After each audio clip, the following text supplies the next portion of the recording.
हमारी लाइफ में कभी कभी ऐसा क्षण आ ही जाता है जब हमारी पुरानी यादें ताज़ा हो जाती हैं। तो हेलो फ्रेंड, ये देखिए आज मुझे क्या मिला है मार्केट में और मैंने बिना देरी किए बिना सोचे खरीद लिया। तो ये देखिए, इसको हम लोग कैथा कहते हैं, कहीं कबीट भी कहते हैं। तो ये सब मेरे स्कूल और कॉलेज के टाइम की यादें ताज़ा हो रही। और ये देखिए इमली है ना, पानी आ रहा है इसको देख के ही। और ये काली मिर्च है, ये मैंने नई चीज़ देखी, चखी। और ये बहुत ही स्ट्रॉन्ग काली मिर्च है, जब ये सूख जाती है तो ब्लैक हो जाती है। ऐसे ये हरी हरी इस तरह की होती है। तो ये मैंने वहाँ पर भी चख ली थी रेकड़ी पर, लेकिन ये बहुत ही स्ट्रॉन्ग है। तो स्कूल टाइम में तो मैं इन चीज़ों को खाती थी। आज मैंने भैया जी से अपने स्कूल टाइम का कुछ टाइम शेयर किया और उन्हें बताया कि ये मैं 50 पैसे में कैथा ख़रीदा करती थी। हालांकि आज मुझे 25 में उन्होंने दिया है, यानी कि 25 रुपये में दिया है। और ये काली मिर्च हैं, ये मैंने 100 ग्राम ली हुई हैं, ये हमको 80 रुपये में दी। और ये इमली, इतनी इमली भी उन्होंने हमको 20 रुपये की दी है। तो ये सब चीज़ें मैंने ले ली, इनको मैं साफ़ करती हूँ। और मैं सोच रही हूँ कि कुछ ऐसी रेसिपी बनाऊँ कि इन चीज़ों को मैं बाद में खा सकूँ। एक एक करके तो खा नहीं पाऊँगी, मुझे एसिडिटी हो जाएगी। लेकिन मैं इन तीनों चीज़ों को मिलाकर इतनी बढ़िया शानदार रेसिपी बनाकर आपको दिखाऊंगी कि आप भी बनाए बिना नहीं रह पाएंगे। बस आप एक बार बना कर रख लीजिए और बिल्कुल थोड़ा सा अपने खाने के साथ में यूज़ कीजिए। तो ये देखिए, हमने सभी चीज़ों को साफ़ कर लिया है, इमली भी साफ़ हो गई है। और ये कैथा है, ऊपर से इसको भी धो लेते हैं। वैसे तो हम इसको तोड़ेंगे। तो ये बिल्कुल यूनिक और नई रेसिपी मैं अपने मन से बना रही हूँ। ये मैंने कभी बनाई नहीं है, सुनी नहीं है, देखी नहीं है, लेकिन तीनों चीज़ें मिल गई। तो इसलिए मुझे एक आइडिया आया कि मैं इसको बनाऊं और कुछ इस तरह से बनाऊं कि लंबे समय तक ये स्वाद हमारी ज़बान पर बना रहे। तो मैं अब काली मिर्च के दानों को अलग कर रही हूँ। इस तरह से हमने एक एक करके सारे दाने अलग कर लिए हैं और हमने इन दानों को धो करके साफ़ भी कर लिया है। और अब मैं यहाँ पर इमली ले रही हूँ। तो इमली का जो ऊपरी भाग है ये थोड़ा सा कड़क है। तो ये भैया जी ने बोला था कि कोई इमली कच्ची है, कोई थोड़ी सी पकी निकलेगी, लेकिन बहुत ज़्यादा गली हुई नहीं है। तो इस तरह की इमली निकल रही है। जो पकी हुई है उसको हम ऐसे ही डालते जा रहे हैं, उसको हम कट नहीं कर रहे हैं क्योंकि बीज हैं वो बाद में भी निकल जाएंगे। सिर्फ जो धागे होते हैं साइड के रेशे, इनको हम निकाल लेते हैं और इमली के जो छोटे छोटे टुकड़े अंदर के होते हैं इनको अलग कर लेते हैं। और ये इमली का जो टुकड़ा है ये कच्चा है, तो इसको अच्छी तरह से छील लेते हैं। और छीलने के बाद हम अंदर से कट करते हैं क्योंकि इसका बीज जो है वो कच्चा है। तो ये देखिए, इस तरह से अगर कच्चा बीज निकलता है तो इसको हम अलग कर देते हैं। इसी तरह से हम सारी इमली को छील करके तैयार कर लेते हैं। और इमली साफ़ करते करते मेरा मन चल गया, मेरे मुंह में पानी आ रहा था, तो मैंने टेस्ट भी किया। भाई बहुत ज़्यादा खट्टी इमली है, मज़ा आ गया। और मेरा बेटा आया, बोलता ये क्या कर रही हो, क्या लाई हो मम्मी, ये काली मिर्च नहीं है, ये कुछ और है। ये सब बातें मुझे समझाते समझाते उसको आइसक्रीम खानी थी, तो वो आइसक्रीम ले आया और अब मुझे टेस्ट करा रहा है। थोड़ी सी चमचागिरी कर रहा है कि आप खा लो, ये शुगर फ्री है। तो मुझे भी टेस्ट करा रहा है। मैंने बोला शुगर फ्री है तो फिर रख देना, मैं बाद में खा लूँगी। तो बोलता है ये मत सोचो कि बच जाएगी, अभी खा लो। 1-2 चम्मच ही हमको उसने दी है। हमने कहा नहीं नहीं भाई, तुम अपनी खाओ और मेरी वाली रख दो, मेरी वाली के पीछे मत ललचाओ, मैं अपनी वाली बाद में खा लूँगी। तो महाराज जी लेके तो गए हैं, देखते हैं कितनी देर ये रहती है। अगर मैंने ज़्यादा देर तक ना खा पाई तो ये महाराज जी हमारी वाली भी चट कर जाएंगे। कैमरे से ये महाराज जी इतने डरते हैं कि अगर मैंने कैमरा लगा दिया फिर बहुत बच बच के निकलते हैं। इनको लगता है कि कहीं हम ना आ जाएं, आप केवल अपनी रेसिपी को ही रिकॉर्ड करो और कुछ नहीं। तो ये हमने कैथा ले लिया है, अब इसको लोढ़े से तोड़ लेते हैं। हमारे पास ये सिल वाला लोढ़ा बहुत काम आता है हमको। तो ये देखिए हमने तोड़ लिया, कितना बढ़िया निकला है। और ये पका हुआ कैथा है, शायद ये ज़्यादा खट्टा नहीं होगा, हल्का सा खट्टा मीठा होगा, क्योंकि ये कच्चा बिल्कुल भी नहीं है। तो इसको निकाल के हम देखते हैं, आसानी से बिल्कुल अलग हो रहा है, काफ़ी पका हुआ सा लग रहा है। तो पूरी तरह से हम कैथे का जो गूदा है इसको निकाल लेते हैं और काली मिर्च, इमली और कैथे का गूदा इन सबको मिला लेते हैं।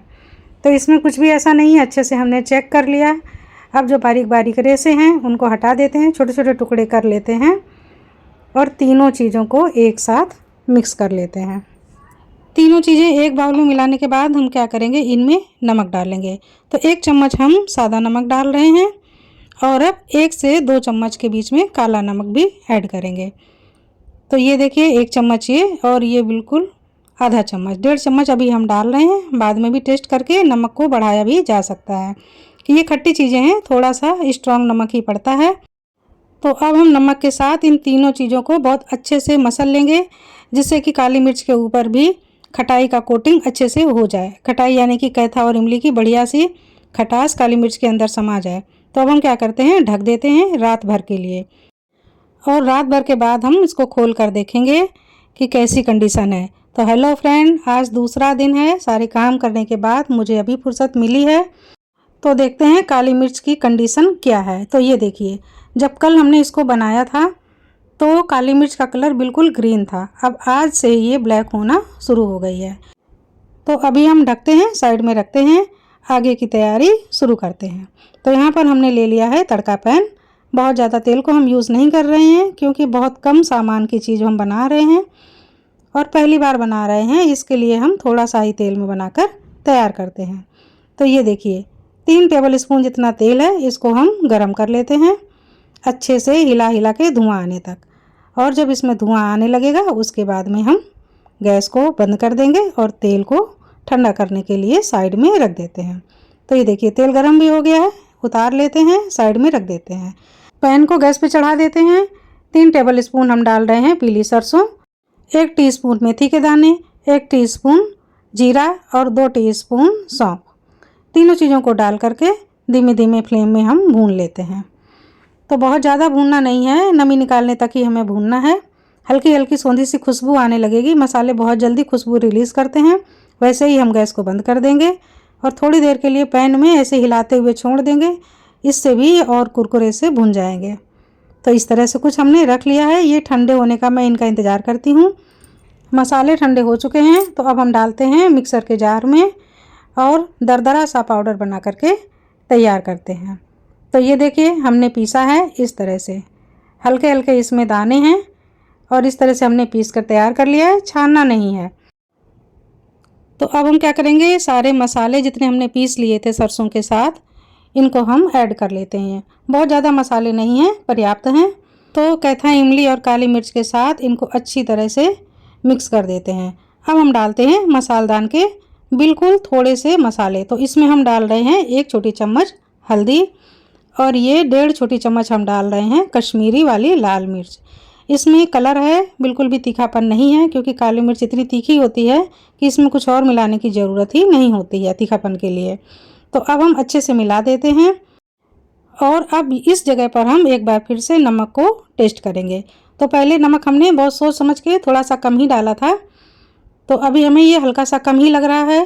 तो अब मैं हाथ धोकर आती हूँ और फिर से नमक थोड़ा सा ऐड करती हूँ। तो ये देखिए अब हम अपने हिसाब से थोड़ा सा नमक अगर कम है तो ऐड कर देंगे, अगर कम नहीं है तो नमक हम नहीं ऐड करेंगे। अब हमें प्रिजर्व करने के लिए थोड़े से विनेगर की ज़रूरत होगी, बिल्कुल थोड़ा सा, क्योंकि क्वांटिटी भी थोड़ी है, हालांकि खट्टी चीज़ें इसमें पड़ी हैं। हींग डाल देंगे, अच्छे से मिला देंगे। तो विनेगर मिलाने से क्या होगा, सेल्फ लाइफ बढ़ जाती है। अच्छे से मिला देते हैं। पूरी तरह से हमने मसाले को तैयार कर लिया है। ये मसाला अचार और चटनी दोनों का कॉम्बो है। तो सारे मसाले नमक बहुत अच्छे से मिक्स हो गए हैं। अब हम लेते हैं एक साफ़ सूखी बरनी। ये हमने पहले से ही साफ़ सूखी करके रखी हुई थी, हालांकि मुझे आइडिया नहीं था कि मैं ये बनाऊंगी, लेकिन बस मैं चीज़ें ले आई और मैंने अपने ही दिमाग से बस यूं ही बना डाला और बहुत अच्छा बन के तैयार हुआ है। अभी मैंने जब टेस्ट किया तो वाकई ये जानदार है, शानदार है। अब हमने जो तेल गरम करके पहले से रखा हुआ था ये ठंडा हो गया है, इसको भी ऊपर से डाल देते हैं और ढक्कन को बंद करते हैं। अब इसको, ये चटनी पिकल तैयार है। 1-2 घंटे के लिए मैं इसमें 2 दिन तक धूप दिखाऊंगी। तो फ्रेंड 2 दिन के बाद मैं आपको इस अचार का स्वाद ज़रूर बताऊंगी। हेलो फ्रेंड, मेरे अचार को रखे हुए 2 दिन हो गए हैं। तो चलिए देखती हूँ 2 दिन के बाद में मेरे अचार का स्वाद कैसा है। हालांकि मैंने अचार को धूप नहीं दिखा पाई है, मैं सोचती थी धूप दिखाऊंगी, लेकिन मेरे कंपाउंड में 1 घंटे के लिए ही धूप आ रही है आजकल, और वो भी जब चली जाती थी तब मुझे याद आता था। तो 2 दिन हो गए हैं मैंने अचार को धूप नहीं दिखा पाया है और ऐसे ही रेडी करके रखा हुआ। तो ये देखिए मैंने खोला, मैंने बीच में खोला भी नहीं था अचार को, चेक भी नहीं किया था। तो जो भी हमने तेल डाला था वो सारा तेल अंदर समा गया है। तो ये वैसे तो हमारा चटनी पिकल है, ना ये पूरी तरह से पिकल है, ना ये पूरी तरह से चटनी है। ये इसका क्या नाम है आप बताइए, लेकिन मुझे बहुत अच्छा लग रहा है। खुशबू भी बहुत अच्छी आ रही है और कलर भी वैसे का वैसा ही है। बहुत ही जानदार, मज़ा आ गया भाई। खुशबू तो बहुत ही ज़बरदस्त है। ये देखिए 2 दिन के बाद भी ऐसा नहीं लग रहा है कि हमने इसको धूप नहीं दिखाई है। वैसे मुझे लग रहा था बिना धूप के कहीं ख़राब ना हो जाए, लेकिन मुझे पता था कि कुछ नहीं होगा, क्योंकि मैं अचार अक्सर रखती रहती हूँ, मुझे अचार के बारे में थोड़ी नॉलेज है। और अब ये जो काली मिर्च है इसको मैं मसाले के साथ टेस्ट कर रही हूँ कि अब ये कैसी लग रही है। 2 दिन के बाद इसमें मसाले कुछ तो समा ही गए होंगे। तो फ्रेंड, काली मिर्च हमारी नरम पड़ गई है और मसाले भी बहुत अच्छे लग रहे हैं। मज़ा आ गया।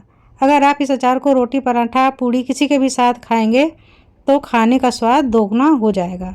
तो बहुत बढ़िया बेस्ट अचार बनकर तैयार हुआ है। और ये जो इसका ढक्कन है ये टिन का ढक्कन है, इसलिए मैंने अंदर साइड में प्लास्टिक का एक टुकड़ा लगा दिया है पॉलीथीन का कट करके, जिससे कि ये जो हमारी टिन है ऊपर के ढक्कन वाली ये ख़राब नहीं होगी और अचार भी सुरक्षित बना रहेगा। बाय बाय फ्रेंड, अगली रेसिपी के साथ आपसे फिर से मुलाकात करूंगी। और मेरी इस रेसिपी को आप अपना नाम दीजिए, लाइक, कमेंट और शेयर भी कीजिए। नमस्कार।